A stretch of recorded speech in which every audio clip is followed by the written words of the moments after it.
Hi guys, welcome back to Winsome Cottage Garden. My name is Hannah and I'm so glad that you decided to join me today. We are at the cottage garden working on spring cleanup. We started this project about a week ago and we are still kind of focused on the top tier bed by the house, getting all of the leaves up, doing some cutting back, and Molly is going to be joining me in part for this video to do some more Houttuynia remediation, if you will. This is an area where we have an invasive ground cover that we did plant and now regret the day we planted it. So we are trying to eradicate it. We're raking it up right now and it's kind of just beginning to emerge for this season. So what we'll be doing is getting all the debris up and then covering it with a 20-year landscape fabric.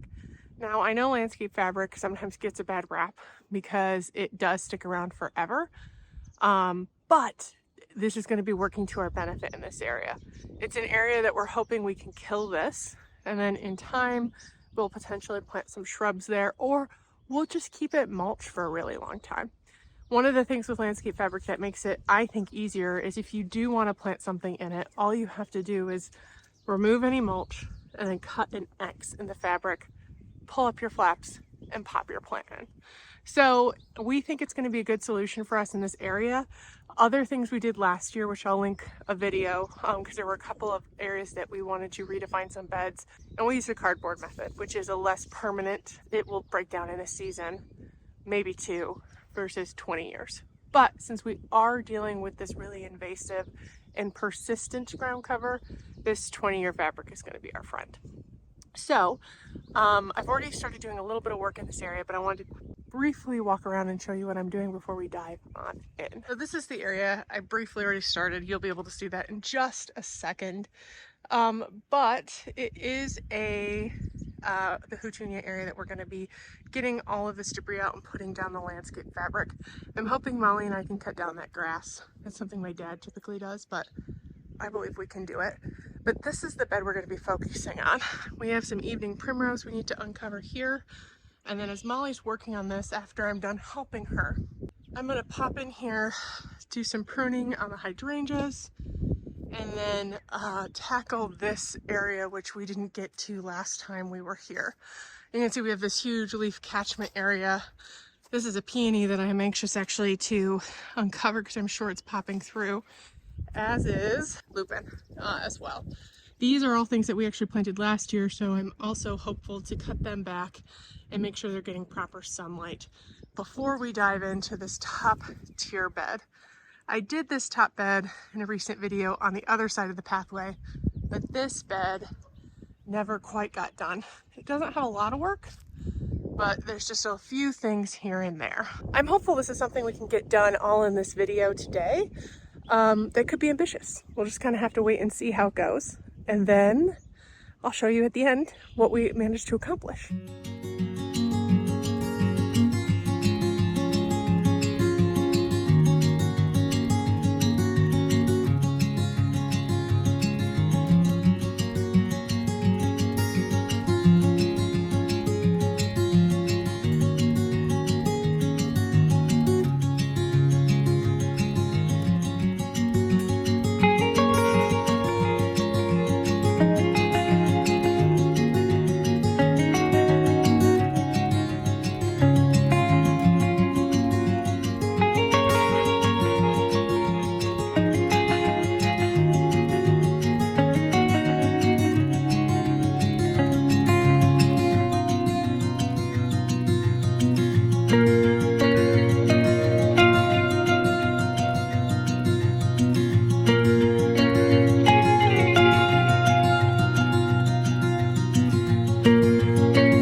a break to get some water, get something to eat. Have come back out to finish this project. In the time we went inside, the sun has gone away and the wind has picked up, as you might be able to discern. So I've switched my shirt to something that still lightweight because the sun keeps popping out. And it's still like 66, 67. It just is a bit brisker. So, shirt change, same day. I have gotten this bottom area all cleaned up, and now I'm going to be focusing on the top tier, the side of the bed that I haven't gotten to quite yet.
We have done a full full day's work.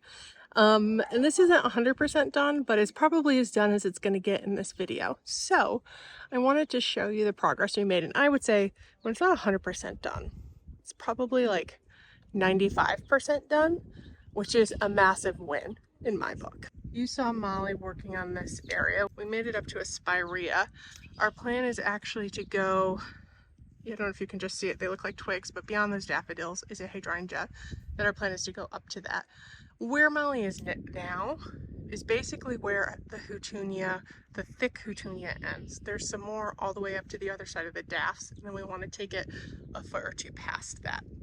So that's all been done. The mulch isn't perfect, but it's enough to hold things down. We'll probably finesse it tomorrow if the rain that we're expecting holds off. Before I leave this area, I pruned this. It's a little quick fire hydrangea we planted last year. And I uncovered a ton of baby plants right here, which are all evening primrose, which are a favorite of my mother's. Molly's surveying our handiwork. And then if I pan this way, I also pruned these two Bobo hydrangeas. They're really hard to see against the mulch, but they're there. My dad pruned this mock orange and I fertilized them all. My dad is going to come through and fertilize the Ann Magnolia with something else. But look at all of the pink buds that are emerging. They're just cracking color. And I think it's going to be a gorgeous show this year. I did not touch this. Oh, these are ditch lilies, also known as tiger lilies. We are contemplating rethinking this section. We have some in pots, so we might tear this out and start over because we've got grass in it, we've got Houttuynia in it, and then they, as you can see, have a fierce will to live. So if we added more back in here, we would probably put down some bamboo guard around them in an attempt to keep them in place. But as you can see by that, they are determined, if nothing else. We also not only uncovered this, because it was probably 18 inches thick in leaves in areas, the peony has been uncovered. It's also been fertilized and the cage has been put round. We uncovered some lupins, including this really sad one that will perk up now that it's got some sunlight. These have been fertilized and I uncovered and cut back these guys. I don't remember, I think they're Heliopsis or something like that. They're actually from my house. We moved them here last year. So they're also looking a bit anemic, but they will green up now that they've got the sunlight. We also spent a lot of time in here. It's actually golden hour right now, which is beautiful. I got leaves out. There were a ton of small weeds coming through that we took care of. I marked a number of hostas that were coming up, and then we'll go look a little bit closer, but this is a beautiful view of all the sunny daffs and me. So we were just down there. Now we are up here. It is so pretty. But focusing on what we were able to get done, I cut back all of the tattered leaves from the hellebores. I also, you may have seen me put some random markers in. There are actually hostas in those areas, so I was trying to find flags. We didn't have any, so hopefully this will help us see them until they get a little bigger. But I also wanted to talk about this. This is what happens when you're not entirely sure where you have bulbs planted. We planted a heuchera there, and I planted crocus, and as it turns out I also had daffodils there.